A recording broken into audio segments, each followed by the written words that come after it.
Di sebuah kampung kecil, ada seorang pemandi jenazah bernama Pak Rahmat. Sudah lebih dari 20 tahun ia menjalankan tugasnya. Ia dikenal sabar, tenang, dan tak pernah menolak ketika ada yang meminta bantuannya. Baginya, memandikan jenazah adalah ibadah.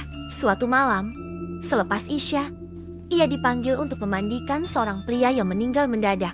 Kata keluarganya, pria itu semasa hidup dikenal keras, jarang sholat, dan sering membuat onar. Rumah duka terasa berbeda, sunyi, terlalu sunyi. Saat Pak Rahmat masuk ke ruangan jenazah, lampu tiba-tiba berkedip. Angin padahal tak ada, tapi kain kafan yang menutup tubuh pria itu bergerak pelan, seperti ada yang bernapas di bawahnya. Innalillahi, bisik Pak Rahmat, mencoba menenangkan diri.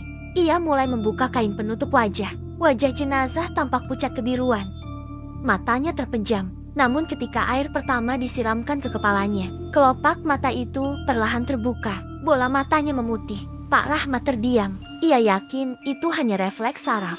Ia lanjut membaca doa sambil mengguyur air kedua. Tiba-tiba tangan jenazah itu mencengkram pergelangan tangannya. Dingin, kaku, tapi kuat. Pak Rahmat gemetar. Lepaskan, sudah bukan waktumu di dunia, ucapnya lirih sambil terus membaca ayat-ayat Al-Quran. Tubuh jenazah itu perlahan duduk sendiri. Air mandi tumpah ke lantai. Bau tanah basah bercampur anyir memenuhi ruangan. Suara serak keluar dari tenggorokan jenazah. Aku belum siap. Pak Rahmat memejamkan mata dan membaca ayat kursi dengan suara lebih keras. Setiap lantunan ayat, tubuh jenazah itu bergetar.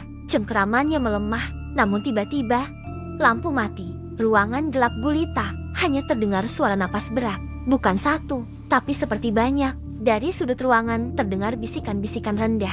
Pak Rahmat tahu ini bukan sekadar jenazah yang bergerak. Ini gangguan makhluk yang ingin mempermainkan rasa takutnya. Ia terus membaca, tak berhenti walau suaranya gemetar. Beberapa detik kemudian yang terasa seperti berjam-jam lampu menyala kembali. Jenazah itu sudah terbaring kembali. Diam, matanya tertutup. Tangan yang tadi mencengkeram kini lurus tak bergerak. Pak Rahmat terjatuh terduduk.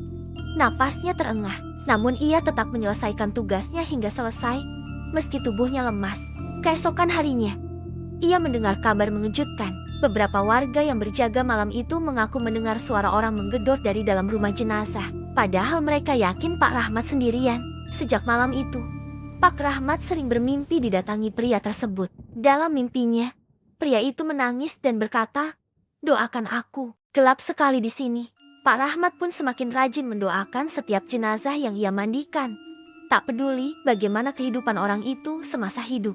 Karena ia percaya kematian bukan akhir ketakutan. Kadang justru awal dari penyesalan. Dan sampai sekarang, setiap kali Pak Rahmat menyiram air pertama ke kepala jenazah, ia selalu bersiap. Siapa tahu, suatu hari nanti, ada lagi yang membuka mata sebelum waktunya.